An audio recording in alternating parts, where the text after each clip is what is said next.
இலங்கை இந்திய ஒப்பந்தத்தை முழுமையாக நடைமுறைப்படுத்த வேண்டிய பெரிய பொறுப்பு இந்திய அரசாங்கத்துக்கு இருக்கின்றது. அதை செய்ய வேண்டும். அதே போல் இலங்கையில ஒரு சமஷ்டி ஆட்சி முறையில் தமிழ் மக்கள் கோரியிருக்கின்ற ஒரு அரசியல் தீர்வுக்கும் நிச்சயமாக இந்திய அரசாங்கத்துக்கு ஒரு பெரிய பொறுப்பு இருக்கிறது. ஆகவே இந்திய அரசாங்கத்தினுடைய ஒத்துழைப்பு அனுசரணை இல்லாமல் இலங்கையிலே இது ஒரு தீர்வையும் கொண்டு வர முடியாது என்பதை நாங்கள் கடந்த காலத்தில் நாங்கள் உணர்ந்திருக்கின்ற விடயம்.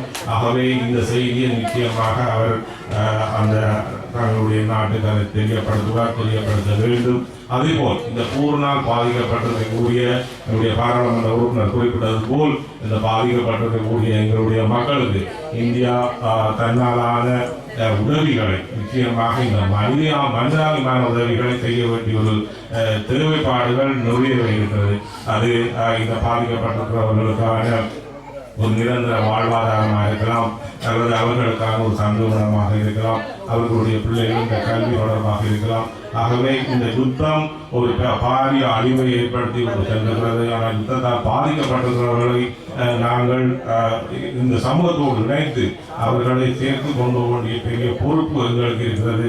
ஆனால் இந்த அரசாங்கம் அதை எங்களுக்கு இதுவரையும் அதை செய்யவில்லை என்பது எங்களுக்கு ஒரு கவலையான விடயம். அரசாங்கம் அபிவிருத்தி விடயங்களாக இருக்கலாம் சரி, அரசியல் தீர்வு போன்ற விடயங்களாக இருக்கலாம் சரி, இந்த அரசாங்கம் கடந்த கால அரசாங்கத்தை போல் எங்களை மீண்டும் ஏமாற்றுவதற்கால் முயற்சி செய்கிறார்கள். ஆகவே இதற்கு நாங்கள் ஒருபோதும் அனுமதிக்க முடியாது. தமிழ் மக்கள் ஒன்றுபட்டு நாங்கள் இருக்க வேண்டியிருக்கிறது.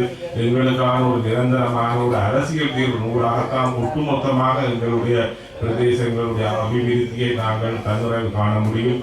அபிவிருத்தி விஷயத்தில் இந்த அரசாங்கம் எங்களை ஏமாற்றுது, அரசியல் தீர்வு விஷயத்தில் இந்த அரசாங்கம் ஏமாற்றுது. ஆகவே தமிழ் மக்கள் மீண்டும் நாங்கள் ஒன்றுபட்டு பலமாக ஒற்றுமையாக இருக்க வேண்டும். தமிழ் மக்களுக்கு ஒரு சரியான வழிகாட்டக்கூடிய தலைமையை நாங்கள் உருவாக்க வேண்டிய தேவை பொறுப்பு இருக்கிறது.